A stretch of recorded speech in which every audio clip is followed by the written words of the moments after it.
Good day to everyone. I am Maria George Bukayan and I am going to report individually for the topic sampling distribution of the sample mean when variance is known and unknown.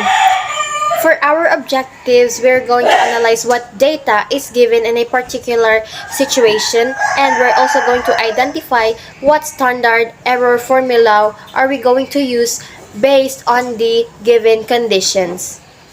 But before we go before we dive into our discussion, let us have a quick review on the different formulas to be used. In solving for our population mean, this is the formula that we are going to use. In also solving for our population standard deviation, this is the formula that we are gonna use.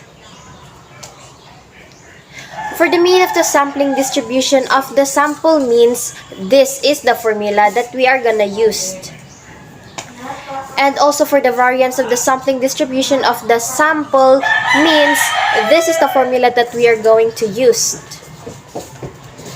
And for the alternative formula for the variance of the sampling distribution of the sample means, for the sampling without replacement, this is the formula that we are going to use. Alright, so now we are familiar with the different formulas in a specific problem. We are going to go into some of a little challenge for us where we identify what information can be derived in these given situations that I'm going to show to you. So situation number one, the average IQ score is 100 with a standard deviation of 15. Now, 100 students were randomly selected to find out their mean IQ score.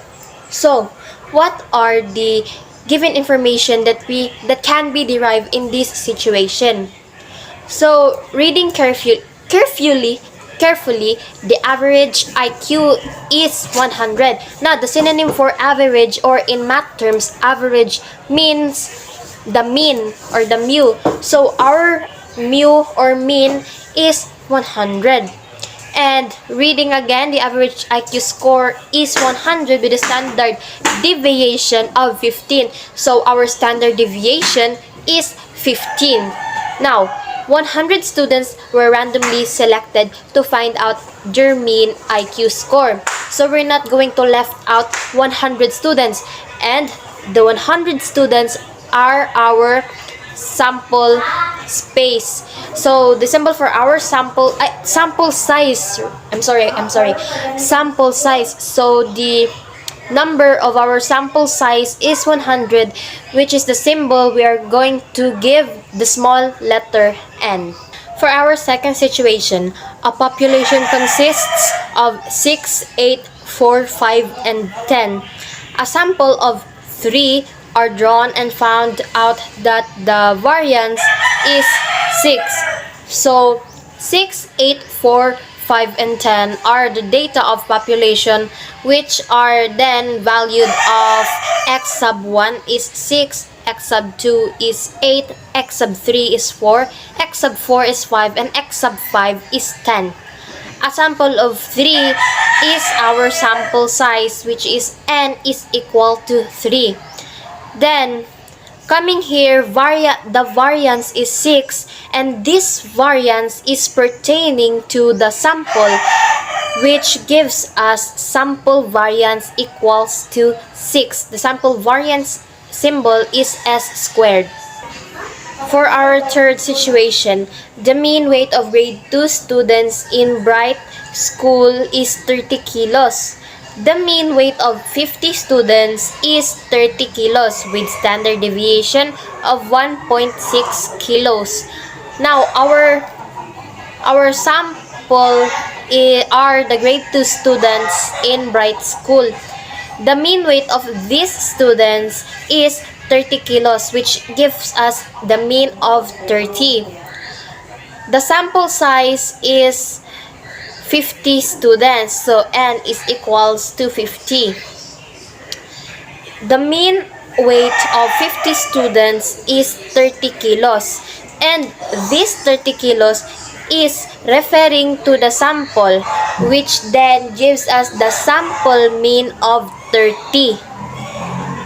With standard deviation of 1.7 kilos, this standard deviation is pertaining also to our sample, which then gives us the sample standard deviation of 1.7.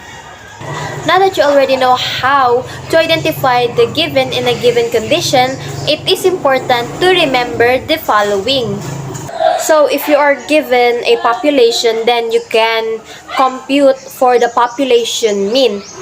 And also you can solve for the population variance by taking the square root of this. Then you can also solve for the population standard deviation. And also, if you want to solve for the standard error, then a sample or sample size must be given. And use the formula sigma divided by the square root of n. And also to determine the probability of a certain event, then we must use the z distribution to transform the sample mean to approximately the normal value z and use the formula. This formula is used when the sample size is greater than or equals to 30. And if you are given a sample, then you can compute for the sample mean and sample variance, and taking the square root of it will give you the sample standard deviation. To solve for the standard error, use the formula S divided by the square root of n. To get the S is the standard deviation of the sample that you can get when you take the square root of the sample variance.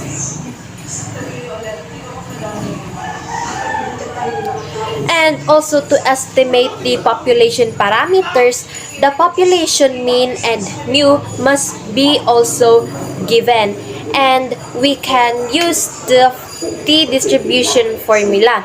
And this formula is used when the sample is less than 30.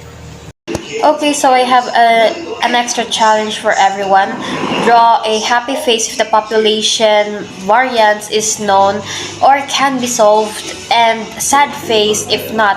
Then write the formula of the standard error of the mean and can be used in that given situation. Are you guys ready? Because here we go. Cringe! Okay, so our first situation is in a random sample of 20 customers at McB. We are given the sample size n equals to 20. The mean waiting time to order is 95 seconds.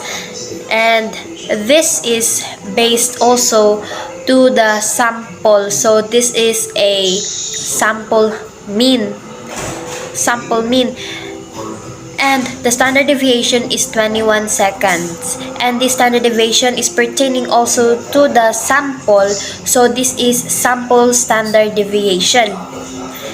Since nothing is mentioned about population, then therefore we cannot solve for the population variance. So this gives us the answer sad face. And the standard error formula for this is S divided by the square root of n, because S is our sample standard deviation, which pertains to the sample is 21 seconds, and the sample space is the 20 customers at McB, which is n equals to 20.